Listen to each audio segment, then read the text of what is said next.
iniciar a nossa atividade final aqui dessa disciplina, certo? Que a gente vai escrever a monografia, que no caso é o artigo, né? Então, vou passar algumas técnicas aqui para vocês e explicar um pouco do que seria esse artigo que vocês vão fazer no final, tanto da disciplina quanto do curso de vocês, tá? Certo. Então, como é que esses capítulos eles devem ser ordenados, né? Da monografia. Para quem lê, a gente tem que ter em mente o seguinte: o leitor ele sempre vai ter a impressão de que o trabalho ele foi escrito sequencialmente, como se apresenta, né? No entanto, é comum que quando a gente estiver escrevendo, a gente priorize uns capítulos primeiros em detrimento de outros, né? E a ordem que você vai escrever, geralmente ela não é a que vai estar lá no artigo. Então a ordem física, né, a ordem comum da monografia é o seguinte: eu vou estar falando monografia aqui porque vocês vão fazer só, né? Um trabalho que vocês vão escrever só, mas é o TCC, tá? O artigo. Então a ordem comum desse trabalho, essa monografia, é resumo, depois introdução, depois revisão bibliográfica, depois desenvolvimento, conclusão e referências, tá? Então esse é o normal. A ideia é que todos vocês já leram trabalho científico. A ideia é que você comece a ler ali sequencialmente e você meio que um texto vai sendo seguido pelo outro, né?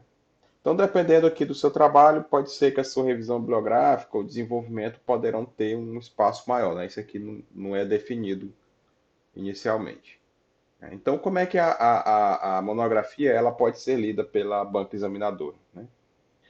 Os especialistas, né, ali, que vai estar na sua banca, que com certeza é alguém que tem expertise nessa área que você está pesquisando, geralmente ele não vai ler o texto sequencialmente, ele vai fazer uma ordem distinta, né? Ele vai procurando inicialmente obter as informações mais relevantes ali da sua contribuição, para depois ele ir para os aspectos triviais, né? Então, geralmente ele vai direto ali ao que é mais importante, né? Que são os objetivos. Ele vai lá no resumo, ele vai lá no final para ver o que que você entregou, né? De fato.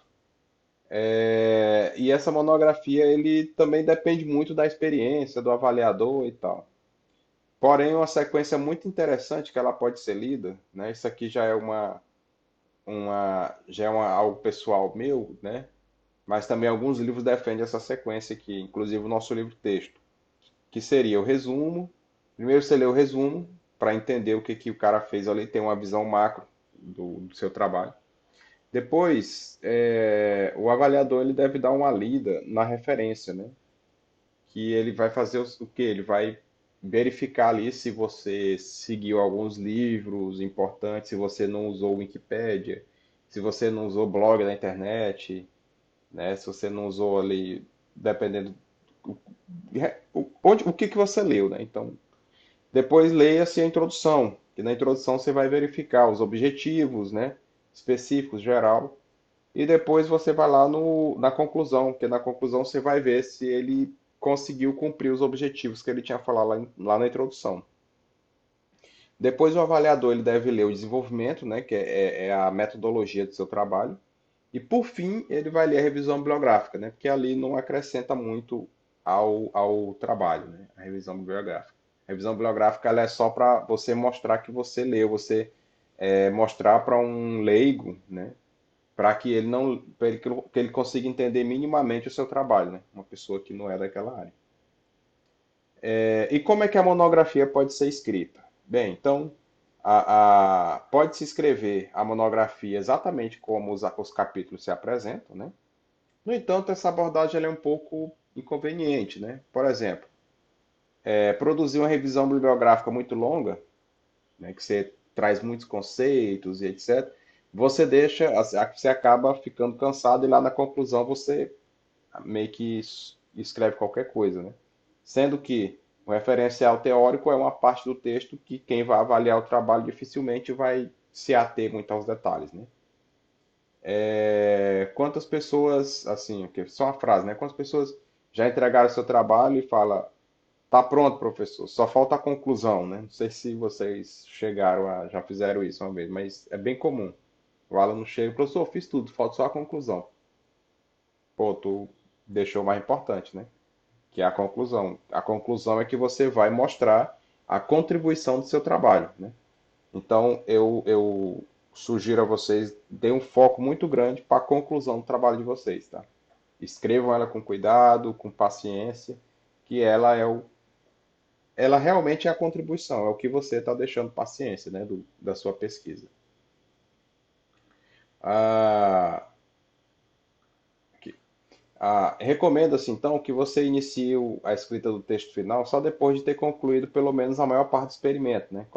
Que seria isso? Você vai fazer o seu experimento, então você começa a escrever o texto final quando meio que seu experimento ali já está uns 80%, etc. Pessoal, lembrando que a sugestão que eu vou passar aqui para vocês, o que eu vou falar, é tudo baseado é tudo questão de sugestão, tá? Lógico que vocês têm orientadores de vocês e tal, então eu não posso me meter no trabalho de vocês com eles, né? O que eu vou fazer é sugerir o modo que eu acho que é interessante vocês trabalharem. Então, quando o aluno terminar o experimento, ele já vai ter uma ideia muito clara dos objetivos que ele teve, né? Dos resultados. Que aí ele vai começar a transformar aqueles rascunhos em um texto acabado. Então, aqui seria uma sugestão para para a escrita da monografia, né? Então, a gente começaria com a introdução, porque da introdução eu vou definir os objetivos, né? Que é onde que eu quero chegar e etc. Depois, a gente pode escrever o desenvolvimento. Por quê? Porque o desenvolvimento é aquilo que eu estou fazendo, né? Então veja bem, o que eu acabei de falar aqui, ó. Eu vou começar a escrever quando a maior parte do experimento estiver pronta. Então ali eu estou com tudo muito fresco, né? E como ali o desenvolvimento é o que você está fazendo, se você deixar muito para depois, você acaba deixando despercebido alguns detalhes, né? Então ali naquele que você está terminando o experimento, já começa a escrever o desenvolvimento ali, né? Ele tão breve ali no trabalho.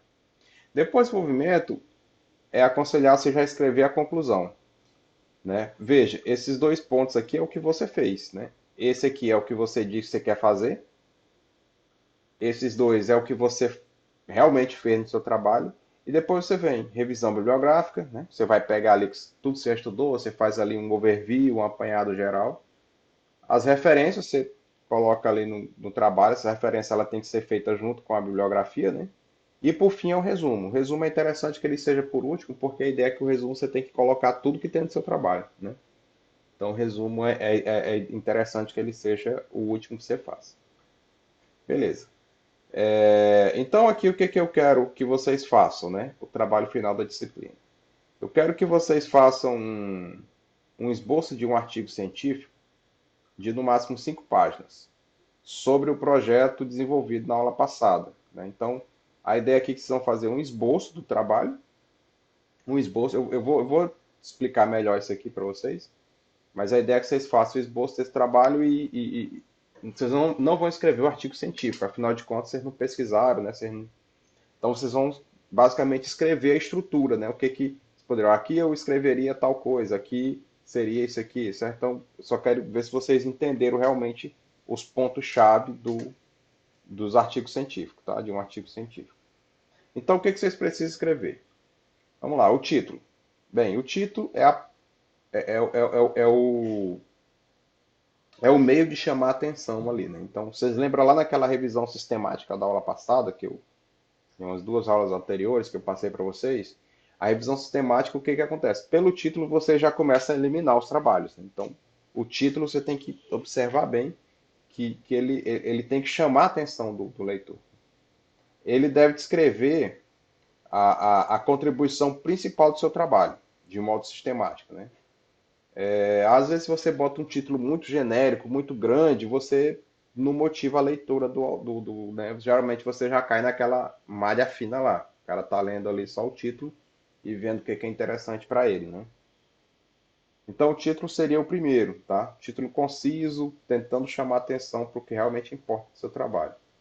Depois a introdução. A introdução você fará de forma mais detalhada o tema e o problema da pesquisa, né? Você vai descrever ali uma descrição geral ali da área, abrangendo todo o estudo, né? Então você meio que tenta fazer geralmente aqui você vai fazer uma, você vai trazer o leitor ali, você vai mostrar ali o leitor o que é aquilo que ele está começando a ler, né? Então aqui a gente tem que evitar aqui na introdução a introdução muito longas, por exemplo. Você começa a falar lá da pré-história. Eu vou escrever aqui sobre rede de computadores. Eu vou escrever lá em 1800 e bolinha, 1900 e bolinha, quando surgiu a primeira rede, a ARPANET e tal, aí veio a internet por causa da guerra, tal, tal, até chegar onde eu quero, né? Então isso aqui meio que a gente tem que evitar, né? Tentar introduzir demais o conteúdo. Ela deve conter alguns elementos que já foram mencionados no projeto de pesquisa, né? Ou seja, eu vou até negritar aqui. Objetivo geral específico é muito importante. Você precisa colocar os resultados esperados, as limitações do seu trabalho é importante. Resultados esperados é bem importante. Eu vou marcar aqui, negrito. Limitação do trabalho. É interessante que se coloca, mas talvez não seja tão, não é tão obrigatório. Metodologia utilizada, mais ou menos. E a justificativa, isso aqui é muito importante também, você fazer uma justificativa ali do porquê que seu trabalho é importante, né? O que que aquele seu trabalho vai trazer para a comunidade. Em geral, o capítulo de introdução, ele é fechado pela descrição ali, vou voltar aqui, sucinta dos demais capítulos. Então, isso aqui, eu gosto de colocar isso aqui nos meus trabalhos. No último capítulo, você escreve, por exemplo, na seção um está sendo descrito o referencial teórico, etc, etc, onde falou-se do autor, pá, beleza. No capítulo 2 esse trabalho apresenta um desenvolvimento de um método assim, assim, assado. No 3 é feito, certo? Então você vai fazendo uma descrição sucinta dos demais capítulos. Aqui é interessante para o leitor, que ele meio que já sabe ali o que que o aguarda no decorrer do texto, tá? Então, beleza. O que que precisa ter no desenvolvimento? O desenvolvimento ele vai marcar o início da sua contribuição, né, como autor. Então aqui você tem que tomar muito cuidado, que muita gente faz isso aqui. No desenvolvimento o cara acaba meio que repetindo ou, ou às vezes falando algo de revisão bibliográfica, né, meio que tentando dar uma introdução. Não, a introdução o conteúdo que você vai fazer é lá no referencial teórico, né, na revisão bibliográfica. No desenvolvimento, aqui quando a gente vai escrevendo, a gente já tem que imaginar que o cara que está lendo ali o meu desenvolvimento, ele já conhece aquela área que eu estou trabalhando, né? Então, eu não vou dar aqui no desenvolvimento do trabalho, a gente não vai escrever, é, a gente não vai descrever conceitos, né? A gente não vai conceituar nada. Tudo que você precisar conceituar, você vai escrever depois, né? Que é o capítulo anterior, que é o referencial teórico, né? Revisão bibliográfica. De preferência, de preferência, todos os conceitos que serão necessários nesse capítulo já devem ter sido citados no capítulo anterior, né? Revisão bibliográfica, certo? Então, isso que eu acabei de falar. O capítulo de desenvolvimento ele deve apresentar a construção da teoria, modelo, proposta, a natureza. Você vai dizer aqui o que que você criou, como que você desenvolveu, né? Como é que você fez aquele trabalho? Eu fiz aqui em determinado momento, a gente foi na escola, conversou com o professor, falou para o aluno, tal, tal, tal. Então, que você escreveu o seu trabalho, né? Desenvolvimento, como o próprio nome já fala, você vai escrever o seu trabalho. A gente pode colocar também aqui como metodologia, né? Então, é a metodologia, o método que você utilizou ali no seu trabalho. É muito interessante também no desenvolvimento você descrever. Vocês lembram que lá no projeto eu falei para vocês, eu pedi que vocês colocassem lá qual é o tipo da pesquisa, né? Às vezes aqui cabe também. Se você achar interessante, você coloca. Esta é uma pesquisa experimental de caráter qualitativo e etc, etc, etc, etc, né? Então você dá uma descrição dos métodos que você utilizou ali, os métodos de metodologia científica, né? Pode se colocar aqui também. O autor ele deve trabalhar com as evidências de que sua hipótese é verdadeira, né? Então aqui ele sempre vai estar tentando demonstrar que aquela hipótese dele é verdade, né? Então aqui, no caso, ele vai apresentar dados, gráficos, testes, prova formais, estudo de caso, ou qualquer outro meio que ele julgar adequado para provar o seu ponto de vista, né? Para mostrar que aquilo que ele está fazendo vale, entendeu? E o que ele fez está correto, tá? Depois a gente vai fazer a conclusão, que a conclusão, ela geralmente ela é a pedra no sapato, né?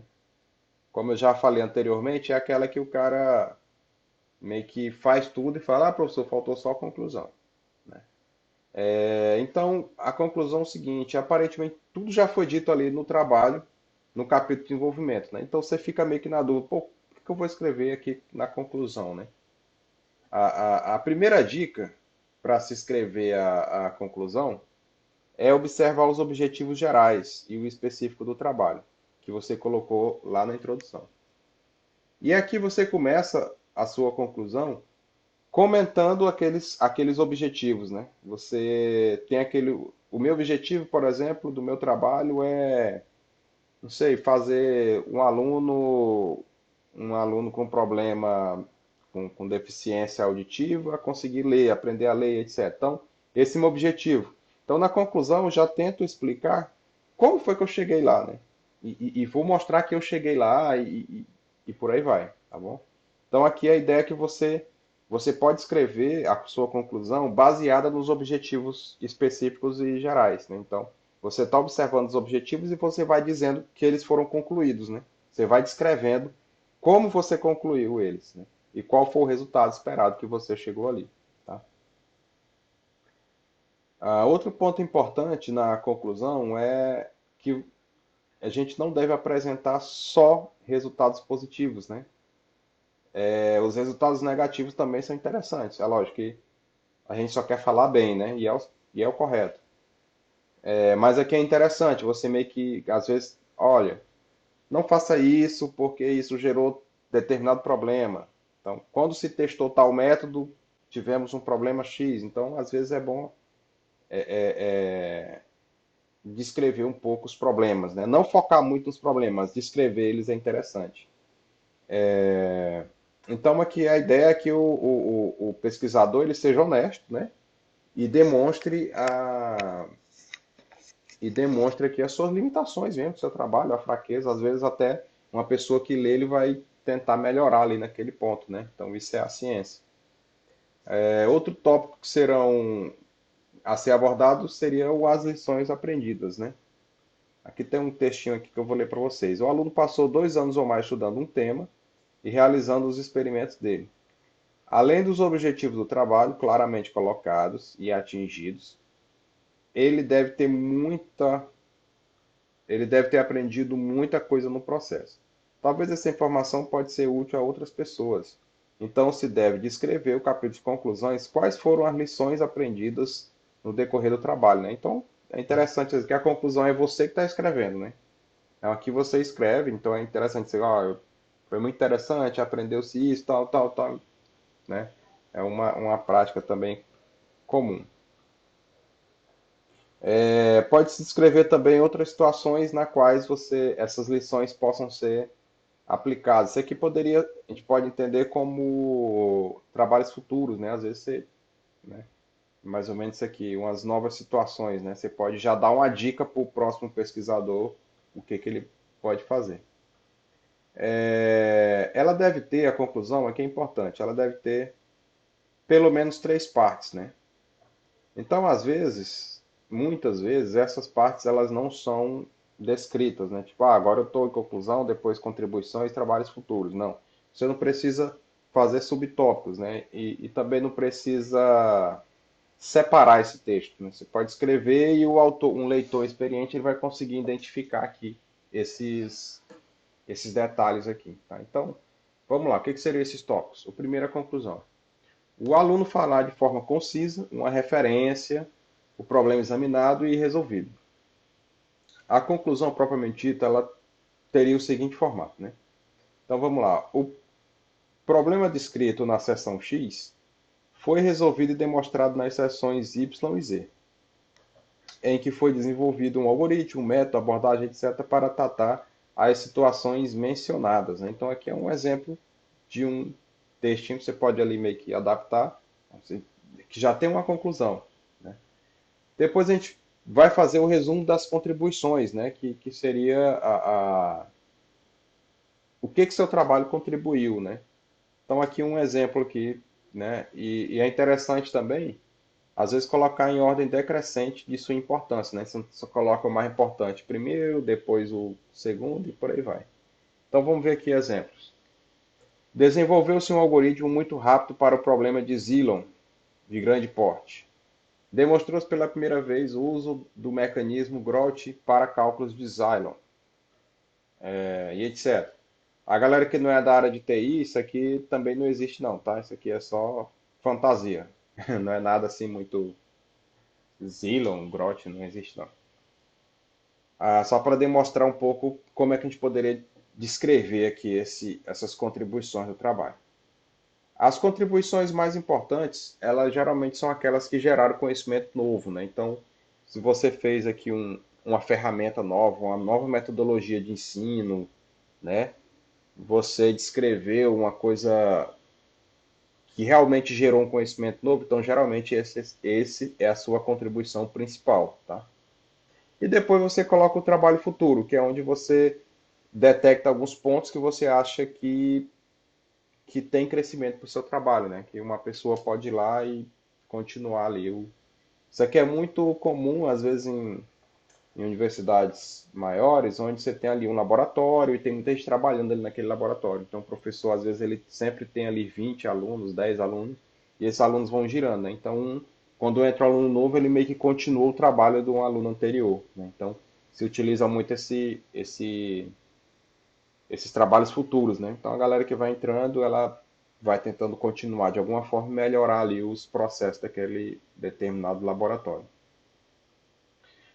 O Trabalhos Futuros, a ideia aqui é o seguinte: espero que a monografia ela não seja apenas o final da pesquisa, né? Mas a ideia é que seja o início de uma caminhada. Pra vocês terem uma ideia, tem gente que faz um trabalho na graduação e continua esse trabalho no mestrado, continua no doutorado e por aí vai, né? E depois ele fica ali, vai trabalhar em alguma universidade e continua aquele trabalho com seus alunos, né? Assim, essa sessão final ela é normalmente dedicada para deixar os leitores a ideia de oportunidade de pesquisas com as quais o autor se deparou ao longo do trabalho, mas que às vezes não teve tempo de fazer, né? Por fim, a gente vai mexer aqui, por fim não, no final aqui já a gente vai começar a fazer a revisão bibliográfica. Que a revisão bibliográfica a gente vai colocar todos os autores que de alguma forma se relacionaram com o texto do trabalho. Então aqui a ideia é que você seja objetivo ali e os textos eles que às vezes o referencial teórico às vezes a gente leu tanto, né? Leu tanto trabalho que para fazer o referencial teórico dá trabalho, porque fica um texto muito grande, né? Então a ideia é que você tentar aqui mesclar um pouco para não ficar aquele texto, a não ser que o seu trabalho seja apenas um referencial teórico. Aí você tem que escrever bem, né, para fazer ali aquele apanhado do estado da arte, né? Então ele deve abordar os principais conceitos da área de pesquisa, né, que possa servir de referência para eventuais leitores, né? Mas não necessariamente esse capítulo você está escrevendo para a banca, né? Então, esse capítulo referencial teórico, o foco do autor é um leigo, né? Uma pessoa que está iniciando ali aquela pesquisa, tá? Inclusive, às vezes, o avaliador ele tem muito trabalho, tem muita coisa, e acaba que passa, ele passa por cima aqui do referencial teórico, né? Então, eu recomendo que esses conceitos sejam, se possível, citados a partir de uma fonte, né? Que ela seja de forma organizada, não seja copiada ali de um único trabalho. Então a ideia aqui é o seguinte, a gente utiliza vários trabalhos para fazer isso aqui. Às vezes você começa a fazer, você pega um trabalho que ele está muito bom, nossa, esse trabalho aqui está muito a cara do meu, tá bem legal. Aí você acaba que faz um referencial teórico e 90% do referencial teórico é aquele único trabalho, né? Isso não é interessante, tá? Então, interessante é você ir mesclando. Segundo fulano de tal, de acordo com ciclano, enquanto ciclano falou isso, Beltrano falou aquilo, contrapondo. A ideia também aqui, uma coisa que enriquece muito os trabalhos, é quando você consegue colocar os autores para conversar. Em que sentido, professor? Eu começo a colocar, por exemplo, eu cito fulano, fulano de tal disse isso e isso. Enquanto isso, ciclano falou isso e isso e isso. Depois você fecha aquele parágrafo, meio que mostrando o contraponto entre os dois, né? E mostrando que às vezes os dois, mesmo tendo opiniões divergentes, os dois estão corretos ali de alguma forma, né? Isso enriquece muito o texto. Por exemplo, um exemplo aqui de uma revisão bibliográfica. Se os autores A, B e C apresentam os conceitos 1, 2, 3, em vez de citar os conceitos 1, 2, 3, de acordo com A, seguido com os conceitos 1, 2 e 3 de acordo com B, e finalmente 1, 2 e 3 de acordo com C. Sugere-se que sejam citados o conceito 1 de acordo com A, B e C. Se possível, você faz alguma comparação feita pelo próprio autor. Posteriormente, você vai citar as definições do conceito 2, de acordo com A, B e C. E, finalmente, o conceito 3, de acordo com A, B e C. Então, é interessante a gente colocar aqui, como tem várias pessoas ali que falam a mesma coisa, você pode colocar também vários autores aqui da mesma citação. Você junta ali aqueles autores e transcreve seu texto, né? Fica um texto muito rico também. Aqui é a ideia aqui que eu falei para vocês de colocá-los para conversar, né? Vou até colocar aqui, entre aspas. Sugere-se colocá-los para conversar. Então aqui é quando os autores apresentam conceitos divergentes, né? Sobre um, 2 e 3. Então você coloca eles para conversar. De que forma? Enquanto para A, aí você cita o que ele disse sobre esses conceitos aqui, um, 2, 3. Para o B, aí você cita aqui o que ele diverge de A, né? Então aqui você está mostrando dois pontos de vista sobre o mesmo assunto, tá certo? Depois você volta para a introdução. Terminou aqui o referencial teórico, volta para a introdução e revisa a introdução. Dá ali aquela última revisada, vê se o que você colocou na conclusão foi feito aqui, foi falado na introdução, se não se dá um ajuste no texto, certo? E por fim, você faz o resumo, né? O resumo, ele é a parte da monografia. O resumo, ele não é monografia, né? Como alguns parecem pensar, tipo um trailer de filme, em que se começa a contar a história, mas você não conta o final, né? Então a ideia aqui do resumo realmente é um spoiler, né? Como o pessoal fala muito aí, a galera que assiste série. Então a gente tem que encarar o resumo como um spoiler do meu trabalho. Então o resumo, eu tenho que contar o final da história, né? O leitor, quando ele vai ler meu trabalho, ele não quer se deparar com a surpresa lá no final, tá certo? Um trabalho científico, você quer ler porque é o seguinte, o que que chama a atenção de um trabalho científico? Para uma pessoa ler um trabalho científico. Ele vai ler teu resumo, ele vai verificar, olha, primeiro ele lê o título. O título, eu quero fazer um carro que anda sozinho.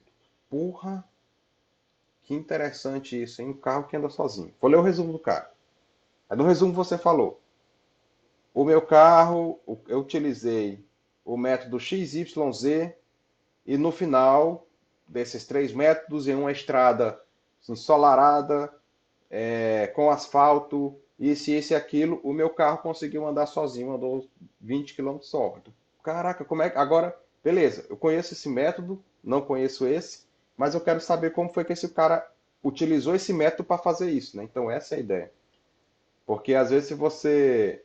Por exemplo, eu escrevi, eu quero fazer um carro que anda só. Lá no meu trabalho eu falei, eu utilizei o método XYZ Pronto, aí o cara olha, como assim? Né? Ele chegou no final, ele conseguiu fazer o carro andar só, né? O leitor ele não vai querer ler todo o teu trabalho para descobrir que lá no final você vai escrever o seguinte: bem, o meu carro, ele andou sozinho, mas ele bateu no muro, né? Ele acertou. Então eu não tive muito resultado, né? Ele não conseguiu desviar de um cachorro, né? Então essa é a ideia, tá? Então o resumo, lembre-se, o resumo é spoiler, né? O resumo eu vou passar já o final do filme aqui pro meu leitor. Porque é o seguinte, se ele achar interessante o resultado do seu trabalho, né, ali que está no resumo, ele vai querer ler o resto do texto, né? Para ver como você chegou ali, tá? Então a ideia é essa, tá bom? Então a gente fica por aqui, eu vou colocar um texto explicando bem melhor aqui o trabalho, tá? E questão de prazo e etc, tá bom? Eu agradeço a todos, valeu.